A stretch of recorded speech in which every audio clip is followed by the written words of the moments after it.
Hello guys, so ngayon nga kami magkikita or magsisettle nung nakabangga sa akin last Saturday, 24th of May. And actually, nagsettle naman na kami right after nung incident. So nagsettle kami sa police station ng Carigara.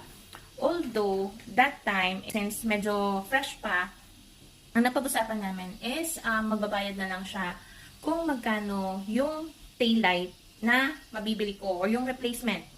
So, ang hiningi ko is 8,000. More or less 8,000 kasi depende yon sa taillight na mabibili ko. Syempre, hindi naman ako bibili ng hindi original. So, okay. So, it's my choice to pick the original or the surplus. Pero since kasi, kung ano yung nakalagay sa sasakyan ko, yun yung bibilin ko. And, it's my choice. Karapatan ko yun, di ba? As an owner. So, ngayon, dapat Monday kami mag-uusap or magsisettle sa police station.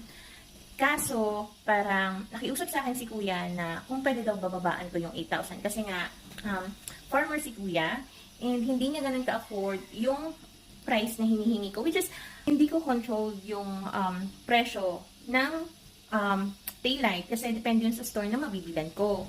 And depende yun kung, as I've said, kung original or surplus. So, sabi ko, ang magagawa ko lang para matulungan si kuya is gagamitin ko sana yung insurance ko na lang. And he has to pay or he have to pay the participation fee na lang. Kaso kasi, ang problema, pag-check ko ng insurance ko is expired na last March. So, tinawagan ko si kuya and then I told him na expired na insurance ko and walang magagawa kundi palitan or bilhan ng panibago na lang yung taillight. So, hindi ko rin kasi alam guys. Can you please comment down below sa mga nakakaalam, pwede ba ako kumuha ng insurance while may damage yung sasakyan ko? Kasi, although mas mapapamahal ako kasi magbabayad ako ng insurance for 35 and above for the insurance. But then, ayun nga, at least magagamit ko pa rin naman kasi yung insurance. So, ayun, hindi ko alam kung pwede ako kumuha ng insurance kahit may damage na yung, or may damage yung sasakyan ko. And also, ayun na lang siguro for now, papabayaran ko na lang kung magkano yung taillight na mabibili ko. Pero he doesn't have to pay it full agad-agad.